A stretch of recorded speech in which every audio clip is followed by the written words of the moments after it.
Welcome to the Aaron Harber Show. My guest today, John Berger, the CEO of Sonoma Energy Corporation. John, thanks for joining me. Thanks for having me. Hey, my pleasure. I'm always excited about solar. Of course, I'm from a state, Colorado, where we have a lot of solar.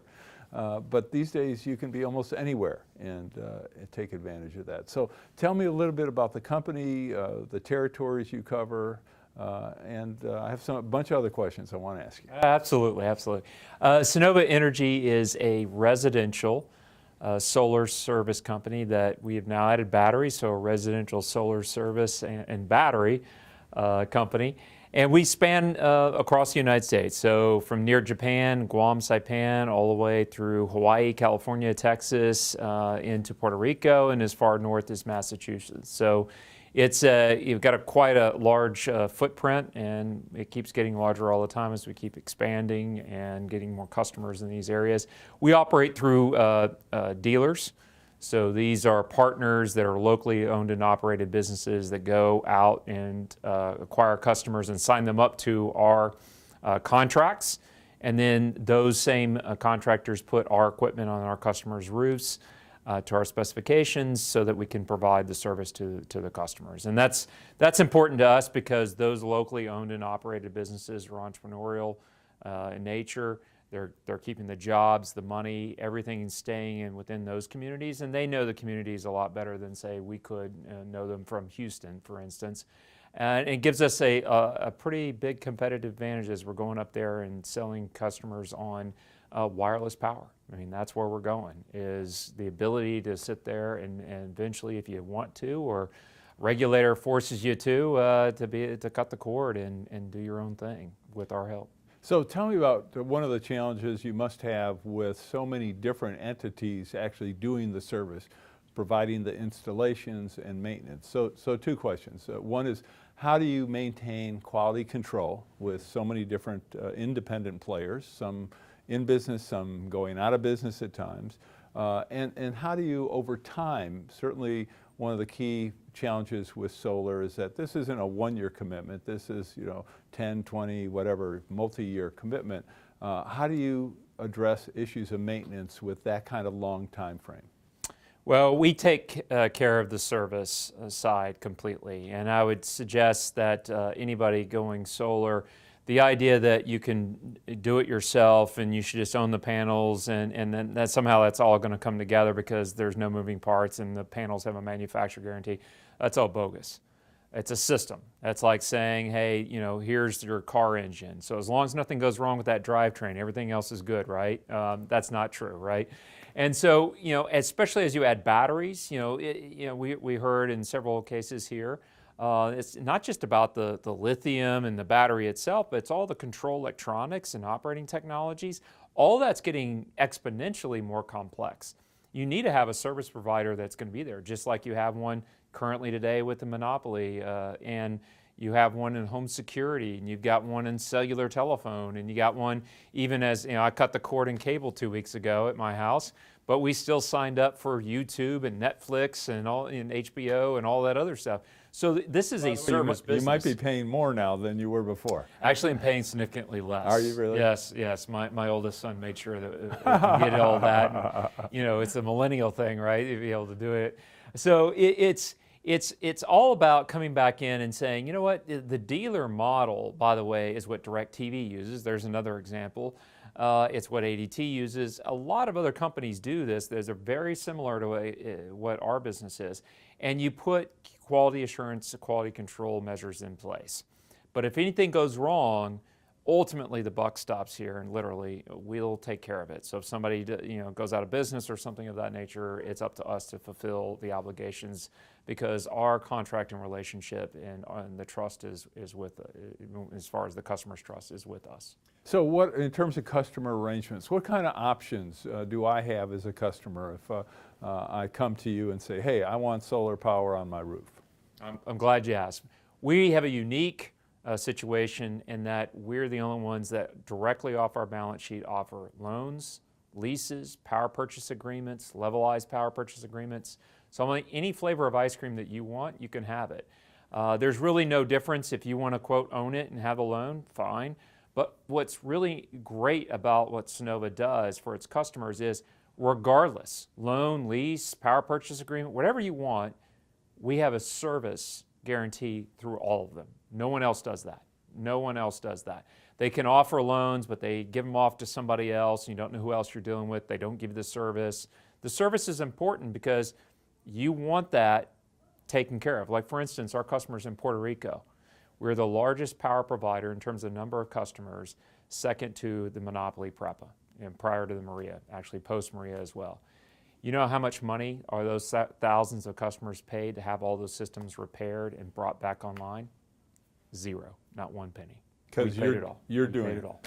That's amazing. Just quickly, I know we're going to go take a break in a minute, but you ran through the different arrangements. Give me a quick summary of what each means. So if I'm a customer and I want to know what my options are, what do each of those mean? So a loan means that you could technically own it, but more importantly, you get the tax credit. And I really don't mind either way. If you want the tax credit and you want to, okay, fine, take it as a loan. If you can't take the tax credit, which after all the tax cuts and so forth, and you're retired or any number of issues, right, or situations, then you can do a lease. You can do a lease is just a fixed payment per month. A power purchase agreement is whatever kilowatt hours we generate, and we've promised a certain amount, you pay us for that. A levelized power purchase agreement is that we have a constant fixed payment, and we'll true you up, positive or negative, we'll cut you a check or charge you a little bit more at the end of every single year. So it's a lot like Depending on how much I use. Well, depending upon how much is generated. How much is generated Okay. off that, and we're supposed to match those up as far as what you use. Now, with batteries, and we're rolling out we can't roll out battery contracts fast enough. Loan, leases, whatever it may be. It doesn't work as well with power purchase agreements because you have batteries is a storage medium, right? So it's not a rate, if you will, like under a power purchase agreement. But with leases and loans, then you have an added guarantee of backup power and so forth, and you have, again, the service contract that's surrounding all that. And so that adds a lot more to each of these. And you may more feel like instead of having a loan, you may want to have a lease that makes it very clear that when you sell that house, and here's a key point, I don't mind either which way, a loan or a lease, but typically when you sell a house, people want you to clear all the debt off the house. But when you're transferring a service contract under a lease or PPA, they'll accept that as long as it's less than monopoly. And it is. Or it provides backup power as well, too, with the form of a battery or something like that. So I would suggest that, and we're the only company that will allow you to change whether it's a lease or a loan, you want it vice versa if you want to sell the house and not get, essentially have all your money taken by the buyer, then you can go ahead and change into lease or PPA. So tell me about, when we come back, I'd be interested in the issue of when you sell the house, because I know that with solar, has been an issue in the past. Let's talk about that. We're going to be back with John Berger in just a moment. For information on how to help promote civil and mutually respectful discourse and support expansion of the distribution of our programs, please email info@harbortv.com. Used by fire professionals around the world, Fire Ice XT Spray is an eco-friendly, easy-to-use suppressant gel designed to quickly and efficiently stop and contain all kinds of fire and heat-related events, including fiberglass, lithium batteries, and other combustible up to 5,000 degrees Fahrenheit for use in your home, office, RV, fireplace, boat, kitchen, and garage. For more information on Fire Ice XT Spray, visit us online at fireice.com. I'm Aaron Harber, host of The Aaron Harber Show. Find us on Facebook to get all the latest updates, see behind-the-scene photos, and make comments and ask me questions. You can see episodes before their TV broadcast, so like the show today. I'm Aaron Harber, host of The Aaron Harber Show. Find us on Facebook to get all the latest updates, see behind-the-scene photos, and make comments and ask me questions. You can see episodes before their TV broadcast, so like the show today. I'm Aaron Harber, host of The Aaron Harber Show. I very much would like to hear from you about the program, so please send me an email with your thoughts. You can suggest what topics I should cover, what guests I should invite to be on the show, or even what specific questions you would like me to ask. This is your program, so send your suggestions to Aaron@harbortv.com. I promise to personally read every one, so email me today. And most of all, thanks for watching. I'm Aaron Harber, host of The Aaron Harber Show. Find us on Facebook to get all the latest updates, see behind-the-scene photos, and make comments and ask me questions. You can see episodes before their TV broadcast, so like the show today. The Aaron Harber Show may be viewed 24/7 at no charge from any location in the world at www.harbortv.com. Welcome back to the show. I'm with John Berger, the CEO of Sunnova. So, and you're the largest privately held residential solar company, aren't you still? Residential solar service company, yes, that's true. So we were talking just before the break about the issue of the way home ownership, home sales are, that at one point it was a real negative to have any debt on a solar system when you went to sell a house. And a lot of people felt, hey, you're getting a solar system, this should add to the value of the house. So how is that, tell me how that has evolved. Yeah, the feeling was in the early days, and some folks still talk about it, but that, you know, the way that the American public buy homes is on a price per square foot basis. And we can argue whether operating expenses, and you should run a spreadsheet and look at the various difference, but let's be honest, that's not the way that most people, the vast majority of people buy homes in the United States.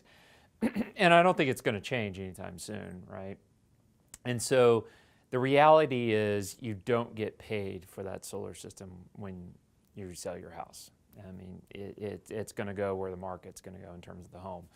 And so that's why I mentioned earlier about it's most likely to be able to transfer when you have it in a lease and in a PPA. Now, we do allow loan transfers. Most of our competitors do not. Even when they say they will do everything they can not to do that. What they want you is just pay them off at that point. What we have taken and approach on is, look, we're not perfect. I'm not going to hold this out to be perfect, but the overwhelming, well over 99% of our customers transfer with ease, historically. We obviously want history to portend to be the future as well. In that case, we work really hard on that. So we put a lot of emphasis on that. But it's not just us. You know, it's our competitors out there that do try to do that for the most part, that are offering the leases and the power purchase agreements in particular allow that homeowner to transfer. So as anything that's new, there's some unfamiliarity with real estate agents, with title companies and so forth. So it's not easy, but it's getting easier as more of those type of folks in the real estate business get experience with solar. You know, you also referenced battery storage, where you're seeing huge advances in that technology. What are the impacts there, and what do you see 10 years from now when it comes to battery storage? Yes, that's been a topic, you know, even over lunch, right, with the CEO of GM talking about batteries. And, you know, what people need to understand is that major industries like energy and its related industry, transportation, which is, in mine, in terms of analogy, is not dissimilar to the media and entertainment industries and the telecommunications industries, right?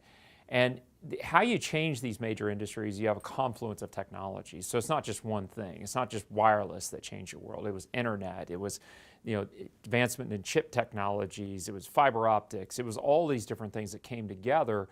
And this speed of change was, you know, rapidly, you know, occurring. And it goes in fits and starts, like smartphones recently and so forth, cord cutting and cables, as I mentioned. Those are the kind of things that happen, but it's a confluence of technologies that's come together. So what the CEO of GM is talking about with batteries and how it relates and autonomous driving, a lot of those information technologies and other technologies like LiDAR, for instance, we use LiDAR in estimating production of solar panels on the other side of it, they're all coming together. And so she's driving down the cost of batteries. I use the same batteries in homes. So I appreciate that, and it's all the volumes are coming together, whether it's in a car or in a home. And what we're seeing is not only the battery, as it's being scaled up, is driving the cost down, but you're getting incremental improvements about how you use less to get more in terms of increasing the energy density or capability of the battery. But also, what you're seeing is all the information technologies and the operating technologies and the associated, like inverter technologies, are all coming together and they're changing, so that you're going to start to see this year in our market, and you'll see it from Sunnova, the launch of technologies that are going to enable autonomous homes. You are going to be able to run on and off the grid and move back and forth as you want to see fit. That's new technology. And so there's so much going on here. It's so fast. We're definitely in that S curve that is in technology adoption. And we're now being joined by, in terms of solar, we're now being joined by the S curve in adoption and storage. So with such rapid changes, what do we need in terms of better protection for consumers? That's a great question. I feel, and Sunnova feels, that there should be more done. And that sounds really strange, especially from the free market CEO of the solar industry. But we need to have protections. Like, for instance, not signing customers up and saying, no, nothing's going to happen. You can do this all by yourself. You don't need anything. That should not be allowed. You should have to have cash on your balance sheet to be able to show, so that something like Maria happens in Puerto Rico. What if I wasn't a financially good outfit? All those people, what are they going to do? They've got all this equipment on the roof that is not going to work. Who's going to pay for that? Them? Maybe they don't have the money at that point because they got hit with a major disaster.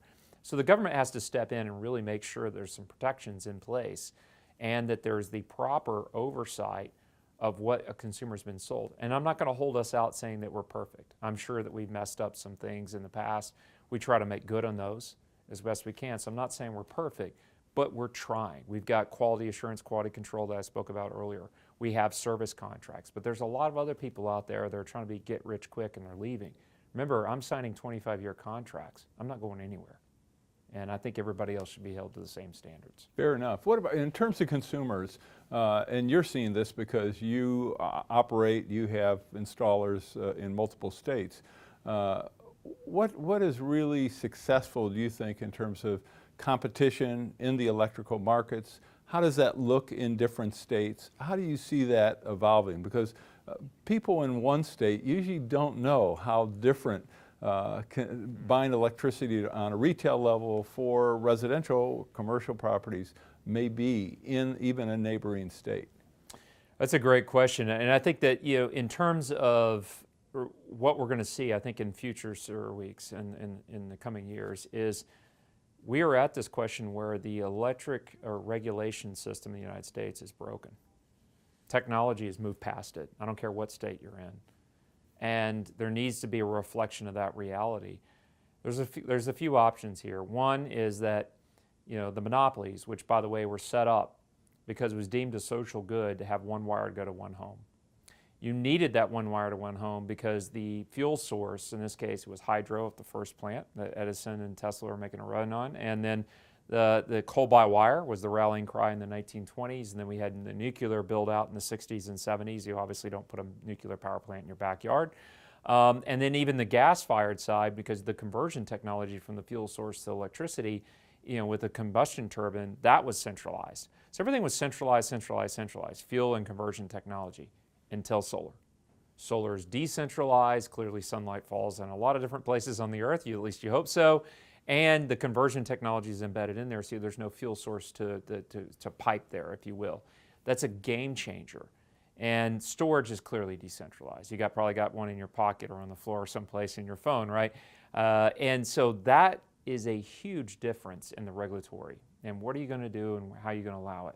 And the reality is that the truce in the 90s between the federal government and the states, that somehow whatever happens at a retail level states, whatever happens in wholesale is the federal. We've just blown that apart with technology, and everybody's standing around going, what do we do? You can either allow the monopolies who you don't need a monopoly right because it's distributed, so it should be competitive. Consumers should have choices. You allow them to have a monopoly right on your roof, which I don't think most people are going to go for. Or you allow a free open market that has the poles and wires that go up to the regional transmission organizations or ISOs or independent system operators, kind of the government, and you allow all that to kind of consolidate. Or you allow the industry to privately, like in the gas pipeline industry, to privately consolidate. The United States is unique in that we have the most fragmented power industry in the entire world by far. We have over 5,000 utilities in the United States. That has to change. And how it goes and whether people enjoy me saying that or support, that doesn't matter. The technology is going to win. The consumers are going to win at the end of the day. And government needs to reflect that reality and put it into the most competitive landscape, because competition is where consumers win the most and where the country wins the most. All right, we're going to take our last break. We'll be back with John in just a moment. For information on how to help promote civil and mutually respectful discourse and support expansion of the distribution of our programs, please email info@harbortv.com.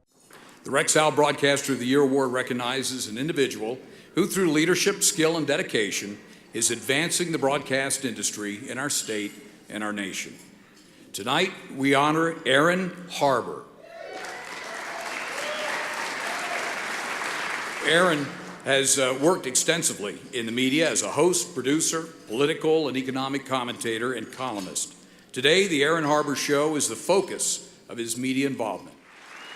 Aaron, it is a privilege to present you with the Rex Howell Broadcaster of the Year Award. Congratulations.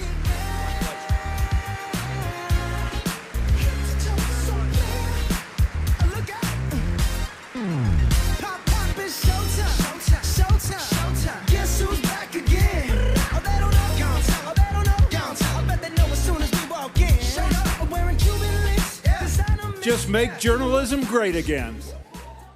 Join me and watch the Aaron Harber Show. Watch the Aaron Harber Show. Watch the Aaron Harber Show. Watch the Aaron Harber Show. Watch the Aaron Harber Show. I'm Reverend Jesse Jackson. Watch the Aaron Harber Show and keep hope alive. I'm Aaron Harber, host of the Aaron Harber Show. Find us on Facebook to get all the latest updates, see behind-the-scene photos, and make comments and ask me questions. You can see episodes before their TV broadcast, so like the show today. I'm Aaron Harber, host of the Aaron Harber Show. I very much would like to hear from you about the program, so please send me an email with your thoughts. You can suggest what topics I should cover, what guests I should invite to be on the show, or even what specific questions you would like me to ask. This is your program, so send your suggestions to aaron@harbortv.com. I promise to personally read every one, so email me today. And most of all, thanks for watching. The Aaron Harber Show may be viewed 24/7 at no charge from any location in the world at www.harbortv.com. Welcome back to the show. We're wrapping up our final segment with John Berger. So, John, I'd like to know, in terms of tax breaks, one of the things you've called for, which I think makes you different than others in the industry, is the elimination of tax breaks for solar. Now, were you saying the elimination of tax breaks for all fuels or all fuel resources, or just for solar? Give me the lowdown on that. Well, in December of 2015, I did, mount a effort to not extend the investment tax credit, and the reason for that is that I wanted investors to understand. We still grapple with this as an industry today. That hey, you wouldn't be around, or solar wouldn't be around unless the government was subsidizing it, and that's just not true. Right, and the ITC is applied certainly to wind and solar in terms of their benefit compared to other fuel resources. Right. Namely solar. The ITC is for solar. The production tax credit is for wind. Right. But I'm a firm believer in that we need to get government out of the energy business, not more into it. And I warned that as you pass subsidies, other folks, as strange as it sounded back in early 17, like coal and nuke, were going to be asking for subsidy. And I was like, that's not going to happen. It happened a few weeks after that. It was good timing, right? And this is what I'm warning about.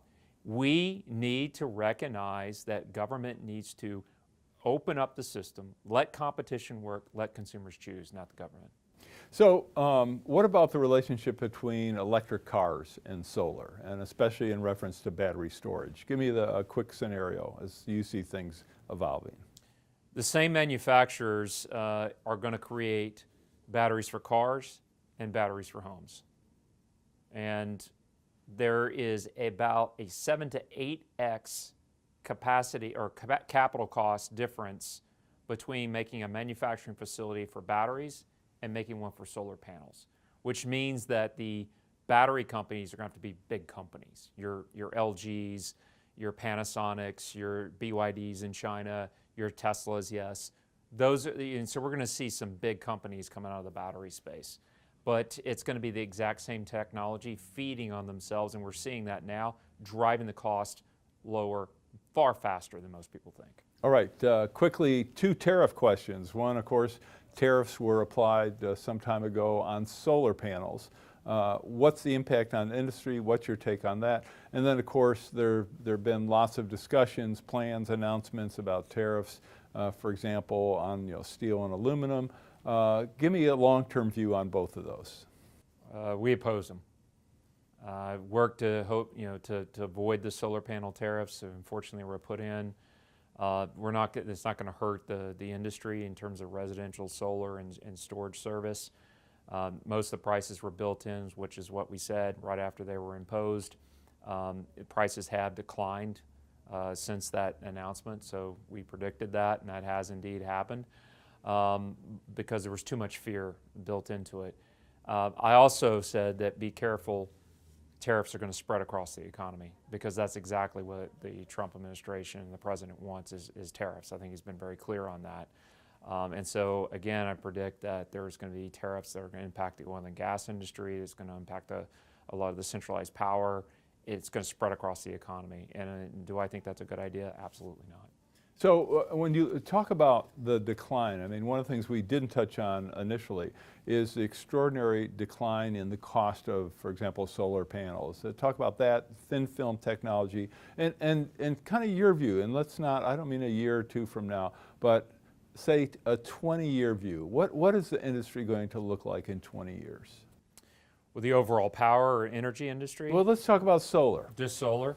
Solar is going to be... I mean, you can do both, but let's definitely do solar. Because here's the answer, is solar and batteries will be the energy industry in 20 years. Meaning no more fossil fuels? I wouldn't say no more. I don't think... that's not really the right question to ask and answer. For instance, in coal, let's take coal. 10 years ago with the fracking technology, I think there's 3 important technologies, and there's also the IT and operating technologies, but that's changing the energy business. In many cases, changed it. Fracking, solar, and storage, batteries, okay? When fracking hit, you should have sold everything you did in coal. Centralized generation, coal mines, whatever it is, sell it all, right? But it still makes up 26%, 27% of the nation's electricity. It's going to make up a lot less in the next 10 years. Right. And it was doing more than double that before. That's right. And my point is that coal's been a terrible business to be in for 10 years, right? So if you're looking at from the business perspective, it's really a fool's game to try to figure out when coal's going to be at zero. Do you want to be the guy who sells the last train of coal? I don't. I don't want to be the guy that sells the last solar panel when cold fusion or whatever comes next, right? I want to be out of it then. So I'm not going to predict like we're not going to need gas. I don't believe that. But I also believe that there is such a tectonic change that we're upon us with solar and batteries. Basically, it's a solid state disruption that occurred in telecommunications, many other industries. It's disrupting the energy business, going to happen far, far faster than most people believe.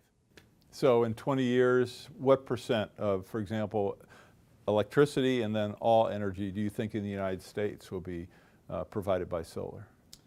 I think in 20 years it will be the majority of the power in the United States, up from roughly 2.5% today. That's a dramatic prediction, right? And I think that's going to happen. All right, a majority in 20 years. Yes. Okay, not electricity, but all power. Well, I mean, power and electricity are the same, but all energy. All energy. Yeah, because I think the electric car and autonomous driving is real, and I think it's going to happen much faster than people think today. All right. Well, just for fun, I'm going to bet that you're wrong. Okay. Dinner for 4. Dinner for 4. Any restaurant? Any restaurant in the country. Okay, I'll have the autonomous battery-powered car come pick you up. That's a deal. All right. That was John Berger, the CEO of Sunnova. Thanks for watching. See you next time.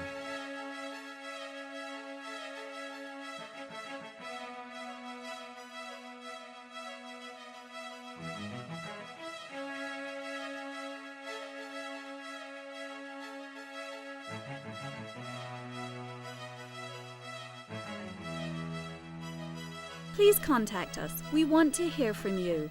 And thanks for watching.